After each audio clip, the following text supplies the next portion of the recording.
अस्सलाम वालेकुम friends. Drama serial दाव बहुत ही इंटरेस्टिंग मोड पर आ गया है। दाव के आने वाले एपिसोड में इस वक्त आएगा एक मेगा ट्विस्ट, जब एक तरफ असफर सिद्दीकी की सारी कोशिशें, चालें और साजिशें नाकाम हो जाएंगी। वो केस हार जाएगा और एहसन को सजा हो जाएगी। और दूसरी तरफ अलमास बेगम को अब आबदा बेगम पे बहुत गुस्सा आएगा, इसीलिए वो आबदा बेगम के खिलाफ एक चाल चलेंगी।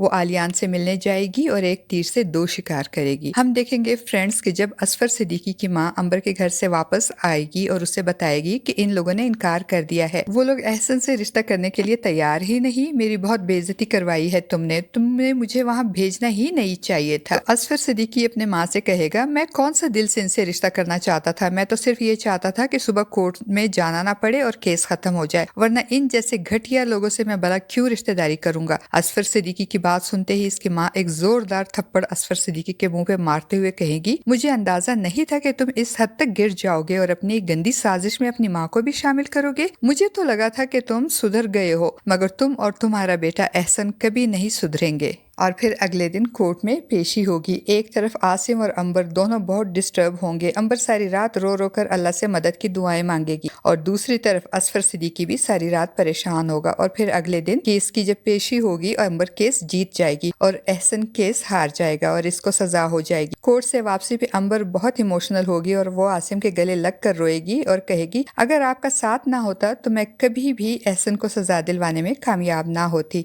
नेहा भी आसिम और अंबर की कामयाबी पे बहुत खुश होगी और आसिम से कहेगी, आसिम मुझे आप पे फख्र है, आपने भाई होने का हक अदा कर दिया। अलमास बेगम आबदा बेगम पे बहुत गुस्सा होंगी क्योंकि इनके बेटे साथ की वजह से निशा जान से गई और निशा का बदला लेने के लिए आलिया ने सुंबुल से शादी की और निशा की मौत का बदला सुंबुल से लेते हुए इसे अजियतें दे रहा है और सुंबुल को अजियत में देखकर अलमास बेगम को भी बहुत अजियत हो रही है। इसलिए अब अलमास बेगम चाहती है कि आबदा बेगम भी अपने बेटे के लिए वैसी ही अजियत महसूस करे और अपने बेटे के लिए तड़पे। अब वो एक तीर से दो शिकार करेगी। एक तरफ तो वो आबदा बेगम से मिलने जाएगी और आबदा बेगम के जाने के बाद आलियान का केस लड़ने के लिए भारी रकम का चेक वसूल करेगी और दूसरी तरफ वो चाहती है कि आलियान साथ का खून कर दे और खुद फांसी चढ़ जाए या फिर सारी उम्र जेल में सड़ता रहे ताकि इसकी बेटी सुंबुल का आलियान से पीछा छूट जाए। और फिर अपनी इसी सोच को अमली जामा पहनाने के लिए वो आलियान से मिलने जाएगी, जहाँ आलियान अलमास बेगम को देखकर इन पे बहुत गुस्सा होगा और कहेगा कि क्यों आई हो यहाँ पे, जाओ यहाँ से, मुझे नहीं मिलना तुमसे। तो अलमास बेगम आलियान से कहेगी कि तुमको सिर्फ मैं यहाँ से आजाद करवा सकती हूँ, मगर आलियान अलमास बेगम की मदद लेने से इनकार कर देगा, जिस पे अलमास बेगम कहेगी, जैसे तुम्हारी मर्जी, मगर मैं तुमको ये बता दूं